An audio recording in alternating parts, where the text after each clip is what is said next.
Good morning. Welcome back. This morning I'm reading from Matthew 22.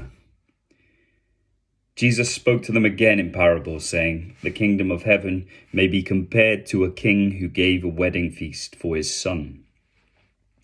And he sent out his slaves to call those who had been invited to the wedding feast, and they were unwilling to come. Again, he sent out his slaves, saying, 'Tell those who have been invited, Behold, I have prepared my dinner. My oxen and my fattened livestock are all butchered, and everything is ready. Come to the wedding feast.' But they paid no attention and went their way, one to his own farm, another to his business, and the rest seized his slaves and mistreated them and killed them. But the king was enraged, and he sent his armies and destroyed those murderers and set their city on fire. Then he said to his slaves, 'The wedding is ready, but those who were invited were not worthy. Go therefore to the main highways, and as many as you find there, invite to the wedding feast.' Those slaves went out into the streets and gathered together all they found, both evil and good, and the wedding hall was filled with dinner guests. But when the king came in to look over the dinner guests, he saw a man there who was not dressed in wedding clothes. And he said to him, 'Friend, how did you come in here without wedding clothes?' And the man was speechless.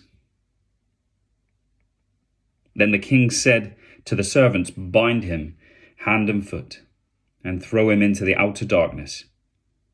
In that place there will be weeping and gnashing of teeth. For many are called, but few are chosen.' Then the Pharisees went and plotted together how they might trap him in what he had said. And they sent their disciples to him, along with the Herodians, saying, 'Teacher, we know that you are truthful and teach the way of God in truth, and defer to no one, for you are not partial to any. Tell us then, what do you think? Is it lawful to give a poll tax to Caesar or not?' But Jesus perceived their malice and said, 'Why are you testing me, you hypocrites?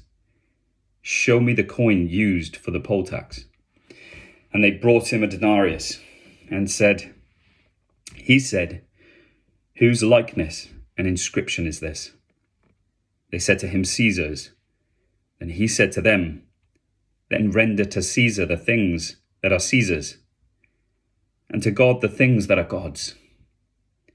And hearing this, they were amazed, and leaving him, they went away. On that day, some Sadducees, who say there is no resurrection, came to Jesus and questioned him, asking, 'Teacher, Moses said, if a man dies having no children, his brother, as next of kin, shall marry his wife and raise up her children for his brother.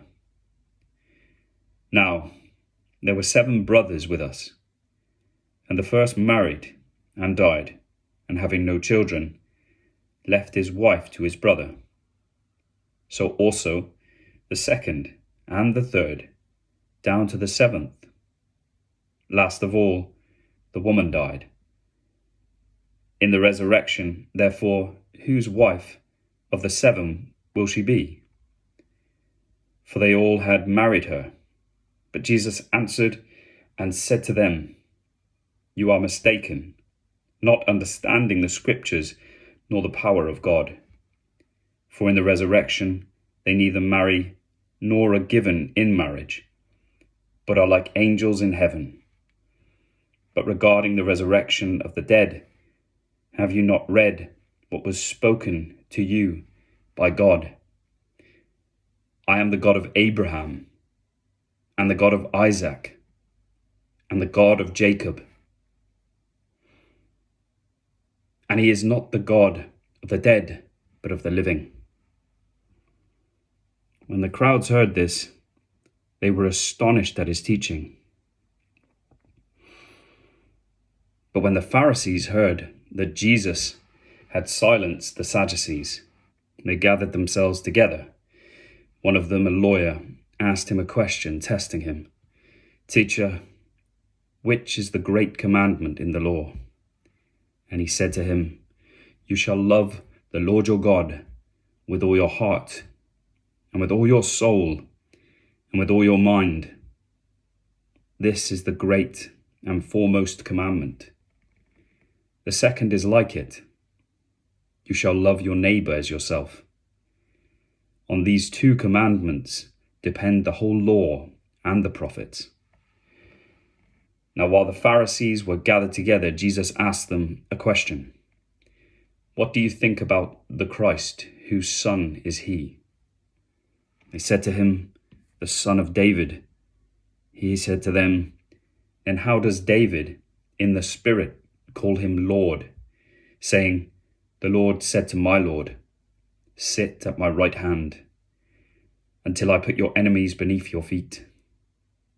If David then calls him Lord, how is he his son?" No one was able to answer him a word, nor did anyone dare, from that day on, to ask him another question. Thank you so much for listening. Pray you have a blessed day and a blessed rest of your week. Bye for now.